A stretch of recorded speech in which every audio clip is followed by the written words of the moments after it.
A BV Cap Experience 2025, a gente está aqui agora para falar sobre Private Equity e Venture Capital na economia real. Como é que todos esses recursos, tudo que a gente vem falando aqui, vira impacto nas empresas e na economia mesmo, na vida das pessoas. E para falar sobre isso, a gente está aqui com o Paulo Junqueira Moll, CEO da Redditor, e com o Edson Pelli, que é sócio da SPX Capital, que é investidora da Redditor, né? Paulo, queria resumidamente, né, contar como que foi essa trajetória de vocês com investidores, com Private Equity, que, né, gerou uma das maiores empresas de saúde do Brasil, e por que ter capital privado fez a diferença para vocês, né? Muito bom. Prazer estar com vocês. Obrigado aqui pelo convite. Nossa empresa começou em 1977 como uma empresa de diagnóstico. Ali, a partir de 98, a gente começou a investir em hospitais. Quando chegou ali no meio para o final da década de 2000, né, entre 2007 e 2008, a gente já tinha usado todo o espaço de endividamento que a gente podia, né, nos níveis limites saudáveis, digamos, para a empresa. E a gente via que a gente precisava de mais capital para continuar esse plano de consolidação. Existiam poucas empresas dentro do setor hospitalar investindo e começamos a conversar com diversos fundos, diversas opções, o que não era fácil na época, porque existia uma vedação para capital estrangeiro em hospitais no Brasil, que só foi mudada no final de 2014, início de 2015. Então, muitos dos fundos não podiam investir. A gente acabou conseguindo fazer uma operação com o BTG Pactual, né? A gente começou a conversa com o BTG, que eram só sócios brasileiros. Depois, no meio da conversa, eles tinham recomprado o banco. Tinha ali uma pequena participação de estrangeiros. A gente acabou montando uma estrutura de debêntures conversíveis. E isso em 2010 a gente concretizou e foi fundamental, um capital que a gente utilizou para comprar o São Luís, em São Paulo. Foi a nossa entrada em São Paulo e era o grande ativo que estava à disposição, que era o acesso ao maior mercado do Brasil, e a gente não teria conseguido fazer sem ter uma injeção de capital primário. Depois, ao longo da nossa trajetória, a gente teve a entrada do Carlyle e do GIC, mais uma vez, né, com a visão de continuar financiando o crescimento da empresa. A gente nunca teve assim mesmo com a alteração da lei em 2015, início de 2015, a gente tinha a possibilidade de fazer o IPO da empresa, mas entendia que ainda não era momento e que a gente preferia crescer ainda como uma empresa capital fechado. Então levantamos capital, principalmente a parte do Carlyle, foi 100% primário, então para continuar financiando o crescimento das operações. Em todos esses momentos a gente foi, né, tem que destacar as mudanças que a gente acabou tendo ao organizar uma empresa, né, familiar, que se tornou uma empresa muito mais profissional. Praticamente você passa a ter sócio. Também nos abriu muitas portas para a gente conseguir ter um outro status de companhia e acessar capital também via dívidas de uma maneira diferente. Então a gente passou a acessar capital, dívida de mais longo prazo. Os avais pessoais na física do fundador não foram mais necessários. Então foi realmente assim, uma mudança de conseguir uma partida ali separar, né? O sócio não ia dar aval pessoal, né? Então teve aquele momento ali de renegociação com os bancos. Conseguimos também, ao ter uma dívida de mais longo prazo, a gente conseguiu alavancar um pouco mais a companhia do que a gente estava disposto antes. Também foi importante para nós, como família, para a gente reter uma participação relevante dentro da empresa.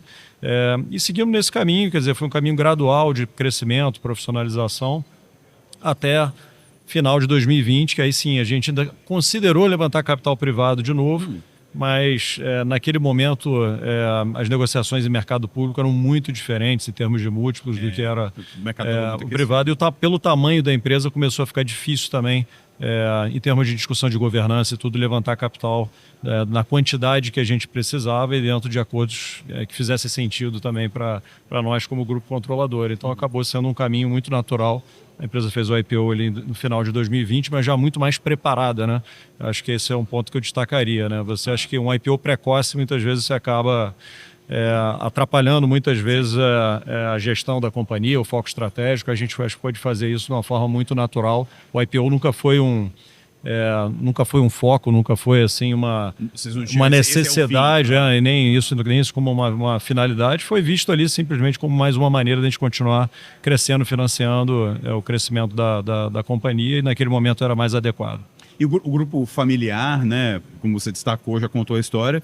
Pô, tantas décadas ali debaixo né, a gente sabe fazer e vem esse pessoal que quer dizer, quer contar pra gente o que a gente tem que fazer. Como é que foi mudar essa mentalidade lá dentro? Olha, eu acho que a gente conseguiu trazer sócios que acho que também tinham uma visão muito equilibrada de onde eles poderiam contribuir. Então, nenhum dos nossos sócios teve, acho que, a pretensão de ensinar a gente a operar o hospital.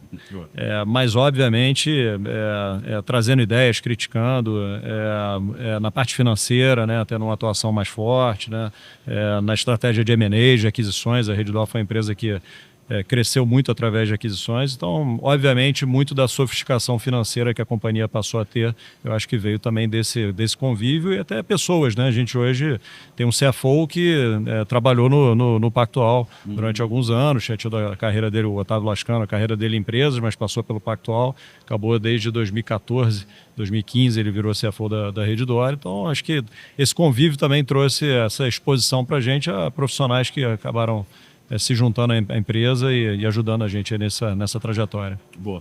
Do lado de SPX, Edson, como é que é também essa relação, né, com as empresas? Como é que é chegar num grupo familiar e falar, pô, toma meu dinheiro ou leva, a gente acha que você vai ser melhor com a gente do que né, seguindo esse caminho sozinho, né? E qual que é o impacto disso para a economia, né? Assim, para o Brasil, né? Ele estava brincando aqui, né? Não é fairy dust, né? Não é o do lobo de Wall Street ali, né? É real, né? Impacto na vida de todo mundo, né? É emprego, é renda, é tudo isso, né? Acho que o caso da Redditor reflete dois fenômenos que a gente observa no mercado, que a gente observou no mercado nos últimos 20 anos, não só no Brasil, mas também fora, que as empresas, elas levam cada vez mais tempo para fazer a abertura de capital. Uhum. Tá? E isso é positivo justamente porque criou-se todo um ecossistema de financiamento via capital privado, tanto no Brasil quanto em outros países, que permitem com que as empresas se financiem em momentos críticos, justamente como o Paulo estava comentando, sem ter que necessariamente fazer uma abertura de capital na bolsa, que além de ser um processo bastante complicado, sim, você passa a ter todos os holofotes do mercado virado para aquela empresa, né?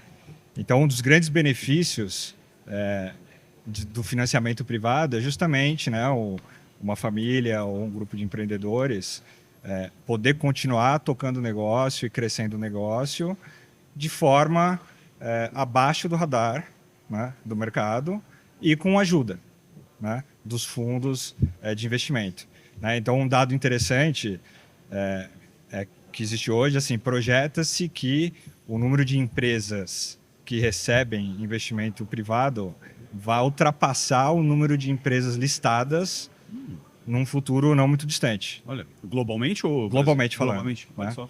Por quê? Justamente porque tem inúmeras vantagens de uma empresa se financiar de forma privada. Né? Você, além do capital, né, que um IPO também traz, você traz sócios, né, que podem te ajudar em certos aspectos da operação, como o Paulo comentou. Você continua crescendo o seu negócio abaixo do radar de mercado, que é um movimento estratégico interessante, ainda mais se você tem uma tese de consolidação, né, também como foi o caso da Redditor. Então, assim, você consegue tomar o mercado, fazer as aquisições, buscar os melhores ativos, enquanto o mercado ainda não está com todos aqueles holofotes, né, virado para a sua empresa. Então, acho que no Brasil a gente tem vários casos né, empresas que deixaram para fazer o IPO no último estágio mesmo, no último momento, quando o negócio já estava com uma escala né, e um valuation totalmente diferente. Né? Eu acho que há 20 anos atrás, muitas empresas fizeram o IPO, né, ali 2007, 2008, fizeram o IPO antes do que seria o ideal. Né? A empresa não está bem estruturada, né? No IPO, você geralmente não traz um sócio que realmente vai sentar com você na mesa. Tá no negócio, né? Te ajudar no negócio, né? No negócio. E o radar dos holofotes do mercado já se viram para aquela empresa, tem aquela cobrança de resultados trimestrais, que também muda um pouco a dinâmica da empresa. Então, assim, acho que tem uma série de benefícios né, todo esse ecossistema de financiamento privado. E acho que é por isso, né, que tem-se essa projeção hoje de que o número de empresas, né, que recebe capital privado, investimento privado, vai ultrapassar o número de empresas listadas. E ainda mais nesse momento, né? Mais curto prazo, mas, pô, juros em alta, dificuldade de crédito, né? Bancário e tudo mais. Quer dizer, você trazer um sócio, eventualmente. É o que o pessoal brinca, né? É o dinheiro mais caro que você pode, né? Ali, porque você está trazendo o sócio, está vendendo seu equity, mas é o cara que vai te alavancar para outras pernadas, né? Outros estágios, outros momentos, né? No caso da Redditor, por exemplo, não tinha alternativa, né? Hoje a gente se diluía colocando capital primário para conseguir fazer a expansão em São Paulo, para conseguir comprar, na época, um ativo que tinha um valor parecido com a nossa empresa inteira, que era o São Luís. Aquela fusão que ia ser difícil de negociar. Então, ter acesso a equity, a capital privado foi fundamental para a gente ter empresa como ela é hoje, né? Se a gente não tivesse acessado São Paulo e a forma de acessar o mercado de São Paulo era através do São Luís, né? Aqui em São Paulo tem muitos hospitais filantrópicos, né? Que o processo de venda seria muito mais difícil. Tá. Então, São Luís foi uma grande oportunidade e a gente não tinha espaço para fazer isso com dívida. Então, foi na verdade, assim, um capital caro no sentido que você está se diluindo, mas a gente tinha um uso desse capital que ia agregar um valor enorme e agregou para a companhia. Né? O que ainda falta, né? Até ontem na abertura, a Priscila, né, presidente da BV Cap, colocou os números de Private Equity, de Venture Capital do Brasil, vis-a-vis o resto do mundo. O que ainda falta para a indústria destravar de vez ou ter um papel mais primordial aqui no mercado brasileiro? Na minha visão, o ecossistema, né, de financiamento privado, de capital privado no Brasil, via Venture Capital e Private Equity, se desenvolveu muito nos últimos 20 anos. Né? Então, quando há 20 anos atrás, né, todo esse ecossistema ele era muito incipiente. Hoje você tem opções, né, de financiamento, de investimento privado para empresas em qualquer estágio, né? Desde uma ideia, né, de um empreendedor que ainda está no papel até empresas super estabelecidas, empresas grandes de larga escala, né? Então todo esse ecossistema ele está desenvolvido.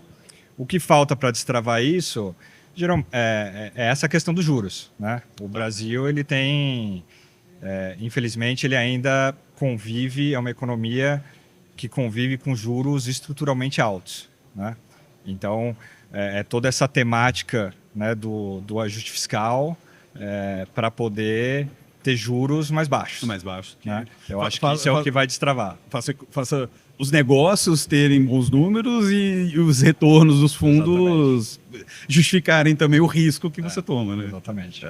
Então, acho que isso é o que falta para vir todo esse capital, né, dos fundos de pensão, endowments, investidores, né, para alavancar ainda mais todo esse ecossistema. Mas ele está formado, né, ele já teve ondas que se provaram, né, onde esse ecossistema se provou de forma muito contundente. Né, então, essa questão dos juros é o que realmente falta para destravar todo esse ecossistema. Legal. Aí você falou de maturidade, né? Quer dizer, a maturidade do ecossistema dos fundos, mas também a gente já vê um movimento de empresas querendo atuar como fundos, né? O Corporate Venture Capital, quer dizer, você vê até derivadas dessa maturidade, esse ganho de entendimento do mercado, né? Sim. Acho que o Brasil, ele combina coisas muito interessantes, né, para o capital privado, porque ele é um país, né, com dimensão continental, né? É um país emergente que está em desenvolvimento e, por isso, tem setores ainda que são muito ineficientes. Né? Então, é um prato cheio para o capital privado, né, e para os empreendedores e para as empresas inovarem, né, e modernizarem seus setores. Né? Então, acho que o Brasil tem essa grande vantagem, né, frente aos Estados Unidos. Muitos setores aqui ainda tem muita pista para se desenvolver. Né? Acho que a Redditor fez e continua fazendo, né, um trabalho excepcional, né, em serviço de saúde. Mudou a cara do setor, né, claramente, nos últimos 20 anos. Em educação também a gente vê muito isso, né? A gente também tem um investimento há mais de 10 anos na Vitro, que hoje, com quase 1 milhão de alunos, é um dos maiores grupos de educação à distância do Brasil e do mundo, né? Então são setores, são setores que o Brasil, né, carregava uma ineficiência, ainda carrega uma certa ineficiência, mas o capital privado aliado a empreendedores, famílias empreendedoras, consegue inovar, modernizar e com eficiência do capital privado, né, das empresas, transformar esses setores de forma contundente, né? Legal. Então a gente ainda vê vários setores que essa oportunidade ainda continua, né? E com o advento da inteligência artificial, que vai impactar todos os setores, tem mais uma onda de inovação tecnológica que vai impactar os setores e vai trazer essa modernidade que o Brasil tanto precisa para reduzir desigualdades sociais e ter crescimento econômico. No VC tem até se falado muito da IA sendo um catalisador de teses que até agora não eram tão sexys. Né? Aquela, não vai ter escala, não vai ter... não, isso aqui não vale a pena botar dinheiro. Agora, com a IA, eventualmente, você pode, né, com a automação, com a gente, você pode investir até em coisas que não seriam tão atraentes, sei lá, 2, 3 anos atrás, né? Então, você ainda abre mais possibilidades, né? Exatamente. Acho que falam que... muitos dizem que a inteligência artificial vai ser a maior de todas as ondas de inovação tecnológica, muito mais do que foi o computador pessoal ou a própria internet. Então, você imaginar isso, assim, os próximos 20, 30 anos, tem muita coisa para acontecer, né?